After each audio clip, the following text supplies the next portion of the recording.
गुरु उपदेश के 5वें भाग में और परमेश्वर के वचन से कुछ आयतों को हम इस सुबह के समय में हम मनन करेंगे। परमेश्वर के वचन में बहुत अद्भुत बातें अंतिम दिनों के विषय में लिखी हुई है। यदि आप अपने घर में परमेश्वर के वचन का यदि हम अभ्यास करते हैं, अध्ययन करते हैं, मनन करते हैं, तो हमें इस बात का पता चलता है कि परमेश्वर का वचन हमें अंतिम दिनों के बारे में क्या कहता है और हमें किस रीति से परमेश्वर के वचन के अनुसार चलने की हमें ज़रूरत है। आमीन, हालेलुया। तो आइए हम परमेश्वर के वचन में जाएंगे और हम निकालेंगे उत्पत्ति की किताब बाइबल में से उसका 49 अध्याय और उसका हम देखेंगे पहली आयत में लिखा हुआ है, फिर याकूब ने अपने पुत्रों को यह कहकर बुलाया, इकट्ठे हो जाओ, मैं तुमको बताऊंगा कि अंत के दिनों में तुम पर क्या क्या होगा। याकूब का सबसे बड़ी दुर्घटना जो उसके जीवन में हुई थी वो थी उसने अपने प्रिय पुत्र यूसुफ को कनान देश में उसने खो दिया था, जबकि वो जिंदा था, लेकिन कई साल तक उसके जीवन में वो यूसुफ जो था मृतक था। लेकिन एक ऐसा समय आया जब परमेश्वर ने सब कुछ बदल दिया और सारा मेल मिलाप होने के बाद जब याकूब मिस्र में जाता है और वहाँ पर कुछ साल बिताने के बाद जब उसका अंतिम समय आता है तो वो अपने सारे 12 पुत्रों को बुलाता है और उन्हें इकट्ठा करता है और उसे कहता है, वचन में लिखा हुआ है, इकट्ठे हो जाओ, मैं तुमको बताऊंगा कि अंत के दिनों में तुम पर क्या क्या होगा। यदि हम आगे पढ़ते हैं तो सारे पहले से लेकर पहलोठे पुत्र से लेकर के बिन्यामीन तक याकूब ने उन सारी बातों को बोला जो उनके बल और उनके कमजोरी जो भी थी वो सारी बातें इसमें लिखी हुई है। लेकिन सबसे महत्वपूर्ण बात यह है कि जब वो उसके अंतिम समय आया याकूब का तो उसने अपने पुत्रों को इकट्ठा किया ताकि वो अंत में जो होगा उसके बारे में वो बताए। आज इकट्ठा होना कहाँ पर है? मसीह लोगों के लिए इकट्ठा होना कहाँ पर है? आज सब कुछ तितर बितर है, कोई यहाँ है, कोई वहाँ है, कोई इधर है, कोई उधर है, कोई वो पार्टी में जा रहा है, कोई इधर जा रहा है, कोई यहाँ खड़ा है, कुछ कोई मॉल में है, कुछ शॉपिंग मॉल में है, कुछ इधर उधर में अपने भोग विलास के लिए लगे हुए हैं। इकट्ठा होना, परमेश्वर का वचन हमें बाइबल में अंतिम दिनों के बारे में बात करती है और वचन में लिखा हुआ है कि हमें अंतिम दिनों में इकट्ठा होना नहीं छोड़ना है, क्योंकि दिन जो है वो बुरे हैं।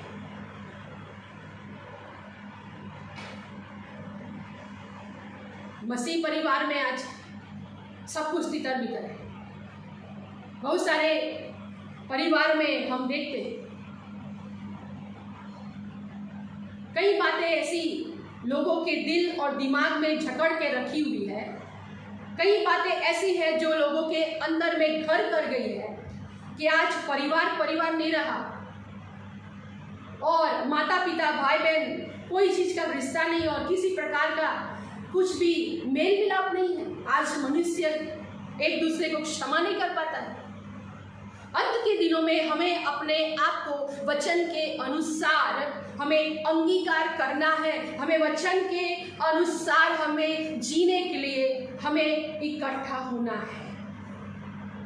ये वो समय है, ये वो गोल्डन टाइम जिसे हम कह सकते हैं कि ये वो सुनहरा मौका है, सुनहरा समय है जहाँ पर हमें इकट्ठे होते हुए उन दिनों को स्मरण करना है जो परमेश्वर ने हमारे जीवन में किया और अब जो होने वाला है, क्योंकि अंत का समय बहुत ही भयानक होगा।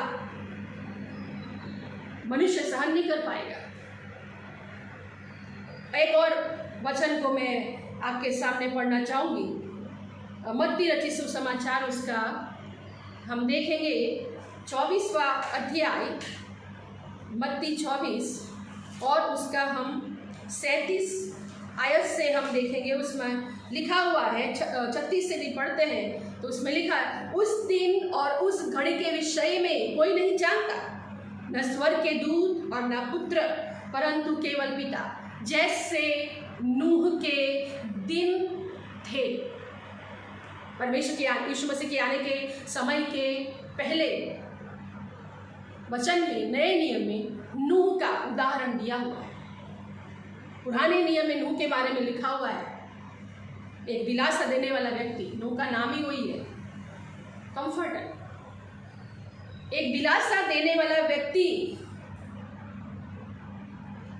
जिसको परमेश्वर ने चुना कि वो उसकी आज्ञा को मानते हुए, जो उसने उन बातों को नहीं देखा है, उस जहाज को वो बनाए और उसमें उसके घराने सहित सारे लोग परमेश्वर पे विश्वास करें, उस जहाज में प्रवेश करें और उस आने वाले दुर्घटना से बचे, आने वाले जो प्रकोप है उससे बचे।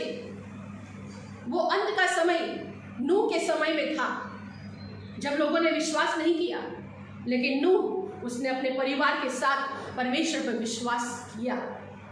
नए नियम में उसके बारे में लिखा हुआ है कि उन दिनों में, वचन में लिखा हुआ है,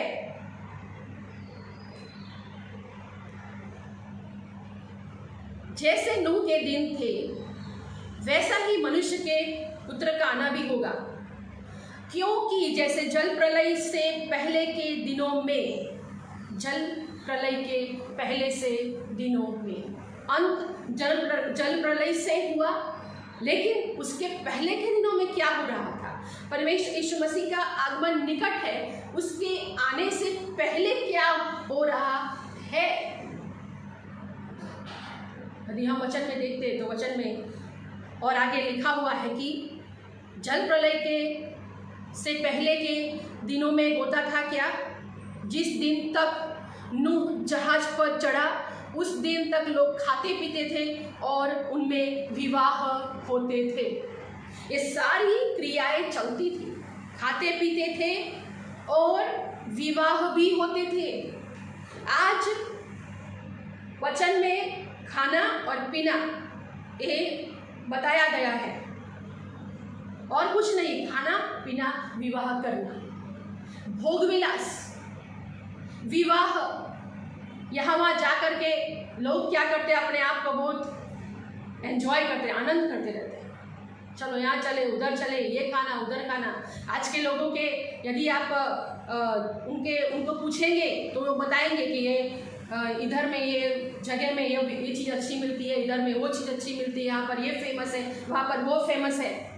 लेकिन घर का बनाया हुआ खाना कभी खाना पसंद करते नहीं। एक शौक हो गया है लोगों को, बाहर खाए, ओ बहुत अच्छी, हमने कुछ कर लिया। लेकिन परमेश्वर का वचन हमें कुछ और बातें बताता है। नूह के दिनों में भी लोग खाते थे, पीते थे, विवाह करते थे। उनको ये पता नहीं था कि वे जो कर रहे हैं आखिरी में उसका क्या नतीजा होने जा रहा है।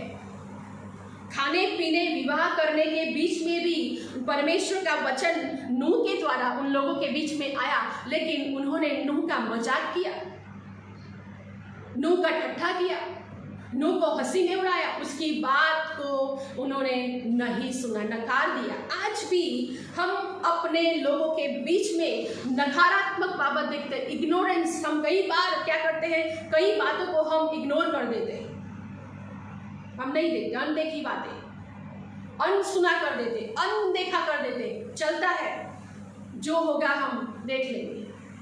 कई बार लोगों के अंदर में ऐसे ईगो होती है कि नहीं, हम जो भी है हम कर लेंगे, लेकिन ऐसा नहीं है। उस परमेश्वर के सामने कौन खड़ा रह सकता है? उसकी सभा में जब वहाँ पर वो विराजमान है तो कौन ऐसा व्यक्ति है जो उसके सामने खड़ा रह सकता है? वचन में लिखा हुआ है कि सारी सृष्टि के लोग उसके सामने मृतक के समान हैं, कोई भी उसके सामने खड़ा नहीं हो सकता। कहाँ है आज वो परमेश्वर का भय, परमेश्वर का डर, उसके वचन की सामर्थ, सब कुछ हट चुका है लोगों के अंदर से।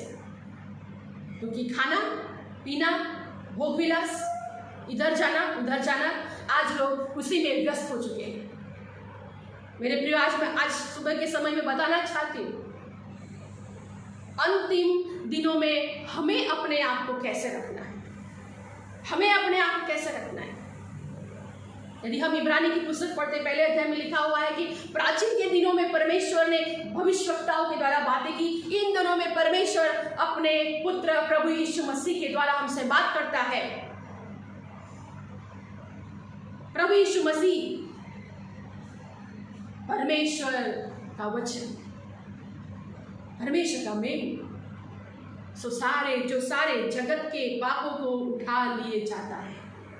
आज हमारी आंखें कहां पर दिखी?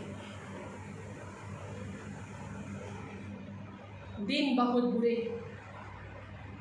सब कुछ चला जाता है। मेरे प्रिय, आज हमें जागरूक होने की जरूरत है। याकूब ने अपने पुत्रों को इकट्ठा किया। आज हमें उन दिनों की राह देखने की जरूरत नहीं है जहां पर कोई बूढ़ा हो जाएगा कि कोई उम्र वाला हो जाएगा तो हम इकट्ठा कर लेंगे। आपने उस समय किया था। आज परमेश्वर का वचन कहता है कि हमें अपने घरों में एवरीडे, हर दिन इकट्ठा होने की जरूरत है। इकट्ठा होके हमें ये देखना है, वचन को पढ़ना है, परमेश्वर के नाम को ऊंचा उठाना है, ये देखना है प्रभु इस अंत के समय में आज मैं खड़ा हूं, आज मैं खड़ी हूं, प्रभु मैं कैसे तेरे आगमन में उठा लिए जाने के पद को प्राप्त कर सकता। आज मेरा लक्ष्य यही होना चाहिए। हमें पौलुस कहता है कि मैं किसी भी रीति से उठाए जाने के पद को मैं प्राप्त करूं। आज हमारा एक ही लक्ष्य होना चाहिए। इस अंतिम समय में जो सारी विपत्तियां, परेशानी और जो भी हम सुन रहे हैं, युद्ध और हर एक अलग अलग बातें जो है, महामारी से लेके हर चीज, अभी और भी कुछ, अभी तो केवल आरंभ ही है, अभी तो बहुत सारी चीजें बाकी। हमें वचन को थामे रहना है, हमें इकट्ठा होना है, वचन को देखना है, क्या होगा, क्या होने वाला है। हमें कांपना है, वचन को हाथ में लेकर। प्रभु तेरा वचन हमें कहता है गिव मी ग्रेस, प्रभु मुझे अनुग्रह दे इस जीवन में। पिता, जीने के लिए प्रभु तू मुझको अनुग्रह दे। तेरे अनुग्रह के बिना प्रभु मैं नहीं जी सकता। I can not live Lord, help me. प्रभु तू मेरी सहायता कर, प्रभु तू मेरी मदद कर। समय विपरीत हो रहा है। सदोम और गमोरा के समय में भी यही चीजें थी, नूह के समय में भी, उसके पहले भी वही चीजें थी, और आज भी हम इसी चीज में जी रहे हैं जहां पर गुनाह बढ़ते जा रहे हैं, जहां पर समय और ऋतुएं बदल रही है, जहां पर हम यीशु के आगमन के करीब करीब पहुंच रहे हैं।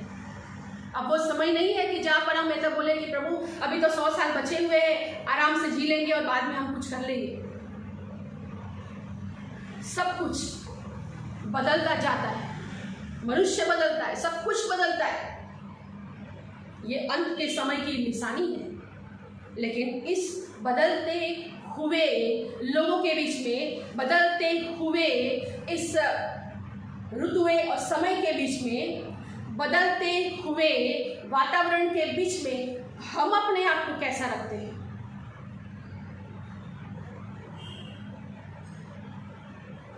सब कुछ बदल जाएगा। मेरे प्रियो, परमेश्वर कभी नहीं बदलता है। हालेलुया। वो आज भी उस सिंहासन पर है और आज भी वो आपके और मेरे बीच में है। हालेलुया। आज भी जब आप इकट्ठे होते हो, वो हमारे बीच में, वो कभी नहीं बदलता है। वो मदद करने के लिए, हमें बचाने के लिए हमेशा हाजिर है। हम पुकारेंगे वो यहाँ पर है। आज हमें क्या करना है? उस घड़ी से बचने के लिए हमें क्या करना है? परमेश्वर पर भरोसा रखें, उसकी ओर ताकते रहें और वचन की आग को जलने दें। पवित्र आत्मा की आग को बुझने ना दें, उसे जलने दें, क्योंकि उसके बिना हम ठंडे पड़ जाएंगे। हमारे अंदर में वो आग जलती रहना चाहिए। वचन आग है। यदि आप वचन पढ़ेंगे तो ही तो परमेश्वर की आत्मा को जानेंगे, तो ही तो आग आपके अंदर में बढ़ती जाएगी, उसकी लौ बढ़ती जाएगी। हमें बहुत सतर्क रहना है, उसके हाथों को थामते हुए हमें आगे की ओर बढ़ते जाना है। हमें उसे कभी नहीं छोड़ना है। वचन को थामे रहे, यीशु को थामे रहे। प्रभु मैं तुझे नहीं छोड़ूंगा, मैं तुझको नहीं छोड़ूंगा। याकूब ने कहा जब तक तू मुझे आशीष न दे मैं तुझे जाने नहीं दूंगा।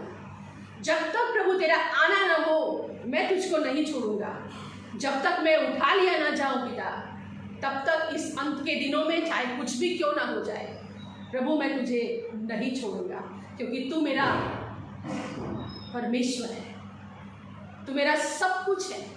आकाश और पृथ्वी टल जाएंगे लेकिन उसका वचन कभी नहीं टलेगा। आइए उसके वचन को हम थाम कर रखें। Hallelujah, thank you Lord. प्रभु मैं धन्यवाद करती हूँ आपके वचन के लिए।